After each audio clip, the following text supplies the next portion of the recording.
I want to again thank Mayor. A crowd gathered as the San Francisco Board of Supervisors convened a special meeting at UN Plaza. The task addressing the fentanyl crisis plaguing the streets. Mayor London Breed was called before the board to publicly answer questions on what's being done to combat and curtail open-air drug use. We have tried over and over again, and what we are doing is not working.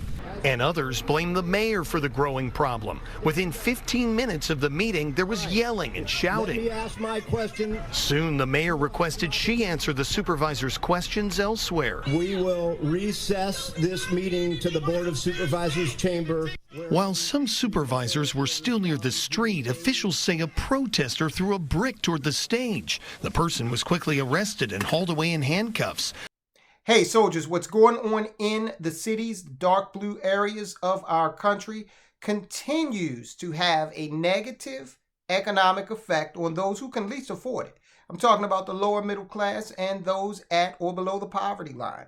These deep blue cities are starting to now they're starting to threaten politicians. Okay, so maybe we can see some change here on the horizon soon because the important people are starting to bear the brunt of what you and I and, the rest of us down here in the trenches are seeing on a daily basis. Now, we got a retailer, Dollar Tree, that's saying, hey, look, something's got to give, okay? We might have to change our name to $5 Tree if this crap continues.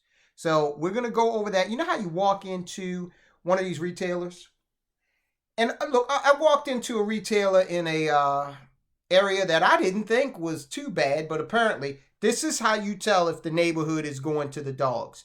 You walk into a retailer, and if they've got stuff behind like a glass and you got to call somebody who works there to come out and unlock it for you so you can buy it, you better lock your doors when you leave that place because, you're driving down the street, you never know what could happen. You're in a transitioning area, okay? All right, so we're going to talk about this retailer, Dollar Tree, the changes they've had to make, okay, that are going to hurt the people that, are out there trying to just make ends meet. But these are as a result of dark blue policies, okay? Policies that, these politicians, the same politicians that most people in the inner city vote for. So you got to question whether or not they deserve what's happening to them, right? But I'm sure there are some people who do not vote in that way, who certainly don't deserve what's going on. Let's start off with Mayor London Breed, okay, out there in San Francisco. Mayor Breed was chased off by a violent, screaming mob during a press conference she had out there just a few days ago. From the annals of what was she thinking, here's San Francisco's Mayor London Breed. According to the New York Post, San Francisco Mayor London Breed and the city's Board of Supervisors were forced to retreat inside after a meeting they attempted to hold in a notorious open-air drug market was disrupted by jeers, shouting, and a woman who hurled a brick into the crowd, according to a report. On Tuesday, city leaders decided to hold the meeting outdoors in United Nations Plaza to highlight problems plaguing the area, including surging fentanyl overdoses, and to discuss potential solutions. So look, apparently these folk down here said, you know what, we're tired of being used as props. You guys come down here with your fancy pronouncements and all this stuff that you're going to do and this, that, and the other. And they snapped. Some of them at least. Breed and Supervisor Aaron Peskin took to the podium and proclaimed the city has been tolerating illegal, out-of-control behavior for far too long. Many San Franciscans do not feel safe. You don't say. Brazen drug dealing and deteriorating street conditions have exacerbated a humanitarian crisis on our streets. Where's this guy been? This has been going on for a while now. This is what defund the police meant, okay?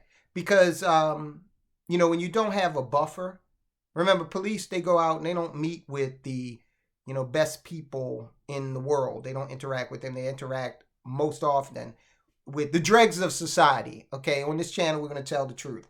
And if you're out there and you're not obeying the rules of society and you're assaulting people, you're taking things from people, okay, and generally being a menace, then yeah, we need some sort of buffer that can be the transition between you, the safety of the community, and the law enforcement that you probably desperately need, or the mental assistance that you might need, okay? But I don't believe in sending social workers out into this fray, okay?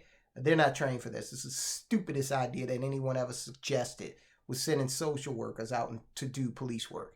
But less than 10 minutes after this meeting began that London Breed was attending, that headlining, I guess, it was cut short as the crowd hurled insults at the mayor and supervisors until they just walked away from the podium. Good. Okay, this is great, actually. Now, I'm glad nobody got hurt, but these politicians, they need to start feeling the heat from the decisions that they're making. They're too insulated from this stuff, okay? And they go down on Skid Row and they take a look and, you know, oh, we're going to clean it up. Yeah, they've been talking that mess for decades. So suffice it to say, the presser didn't end well. Breed's City has been turned into a crime and homeless infested hellhole on her watch. Feces strewn open-air drug market in many quarters where junkies, addicts, criminals, vagrants, and bums all gather together for their drug deals, panhandling, and shoplifting projects. This particular hellhole at United Nations Plaza has always been a center of mayhem. The author says he remembers it as a trash-strewn, urine-soaked junkie redoubt when he lived in the city 30 years ago. So this actually predates Breed. Like I said, it goes back decades. It hasn't changed any except that an infusion of city money to non-governmental organizations to help the homeless has made it a lot nastier. Listen, homelessness is an industry, all right? There's no incentive to cure that ill. And the reason for that is because the 501c3 mafia out there makes a lot of money off of folk being homeless. You don't want to solve that problem if you're in the business of, you know, feeding or housing the homeless. If I come out with a solution tomorrow that ends homelessness, let's call it Obamacare 2.0. Remember Obama's cure for people not having health insurance was just mandate they had health insurance. Now it's the law, okay? So if you didn't have it before, here's how we're going to solve it. Now it's a law. You got to have it. And if you don't have it, you're going to get fined. So we could do something similar with housing. Cure homelessness by saying you are mandated to have a roof over your head. All right, so that's solved. Now homelessness and the industry surrounding it goes away. And a lot of people stop getting paid. Okay, so there's no real incentive to solve that problem. Let's say anyone who's ever lived in San Francisco would know that that's not a place you go for a well-heeled press conference announcing all the new government money you are going to be spending to end crime in the city. You don't go into a tiger's lair and talk about how you'll be taming the tigers. You don't go into a terrorist den and denounce terrorism if you have anything resembling a brain. And you especially don't go into an open-air drug market full of dealers and their customers. Talk about how you'll be ending the fentanyl crisis, putting junkies in compelled treatment, and shutting the scene down because everyone opposes this activity. It's kind of just the tip of the iceberg, though. We also had Representative Jerry Connolly. Someone came into one of his district offices in Fairfax, Virginia, and with a baseball bat and actually assaulted two staffers, okay? We've got Representative Angie Craig, who was assaulted in her D.C. apartment building, okay? So when are these people going to start to understand that, you know what, this ain't working, okay? We've got to go back to an era where if you were hell-bent on committing violent crimes and just making it clear that you weren't interested in being a part of civil society, that we put you in a place where you were separated from that productive society. Because look, all of these newfangled laws that have, raised the threshold for, say, shoplifting. So now you got to steal over a certain amount. And under that, you're good to go. In a lot of these blue cities have resulted in more crime. You're incentivizing crime up to that dollar amount, okay? And now we see that Dollar Tree, they're saying, we got to get the hell out of here, man, or we're going to have to raise our prices. And either way, we're going to negatively impact the people that rely on us. Dollar Tree may up its prices in some areas because of theft, according to the discount retailer's chief financial officer. While speaking to analysts and investors on Thursday morning, Chief Financial Officer Jeff Davis said Dollar Tree expects to improve, quote, improve our performance on shrink. Now, when he's talking about shrink, what that means is items that are stolen from the store. The retailers call it shrinkage. So they're going to seek to improve their performance on that. That means reduce shoplifting through defensive merchandising efforts, real estate optimization, okay, and perhaps higher prices to compensate for areas of systematically higher shrink. Let me break this down for you. So let's take it from the top. He said defensive merchandising efforts. That means putting merchandise behind locked cabinets, all right, where you're going to have to, they've actually got, because that's annoying as hell, when you go in to a retailer and you're treated like a criminal because you want to buy a stick of deodorant. There's actually a company that's coming up with what they believe will be a solution. It still will be kind of inconvenient, okay? But take a look at this. Well, locked cases in stores may stop shoplifters, but they also discourage honest customers, paying customers, to go through with their purchases. Joining us now, Indime Solutions CEO Joe Budano. Great to have you with us this afternoon, Joe. Let me ask you this, because capitalism creates a system where private enterprise will respond to a need. So the need right now is to be able to secure goods in stores because crime is running rampant across the country. In the same token, it frustrates people who actually really need the items and are paying for them because it creates this extra layer where they have to, jump through hoops to be able to take a toothpaste off of the shelf. Tell me a little bit about how you started with your security system and how things are going and how you feel about where we are in the state of affairs.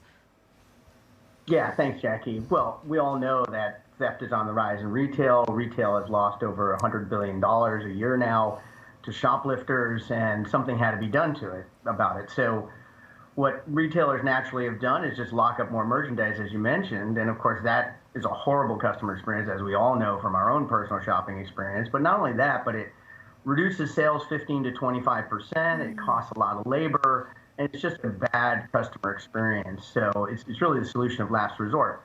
So we took a look at that and we said, there has to be a better way. Technology can come to the rescue here. We took a look also at the self-checkout. We said, what if we came up with a self-service lock case, right? Kind of a crazy idea, but that's where we went with it. And basically the way it works is you enter your cell phone number, you tell us a little bit about yourself. We send you a text message, you get a 4-digit code, and you can unlock the case. The whole process takes about 10 seconds. Okay, so that's considered defensive merchandising efforts, one facet of that term. Real estate optimization. That's a fancy term for we're getting the hell out of the hood. Okay, we're going to take this operation to environs that have laws that are more conducive to us actually running a business without having to worry about rampant shoplifting. Criminals know most of them know which areas will, tolerate a certain level of criminal activity. For example, right here in this area. You know that you can get away with a hell of a lot more in Baltimore City than you would be able to in Carroll County, okay?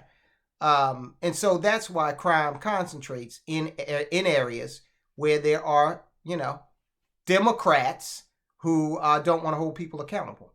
All right, and he talked about, well, this is obvious, perhaps higher prices to compensate for areas of systematically higher shrink. which means we're going to raise the prices in the hood. All right.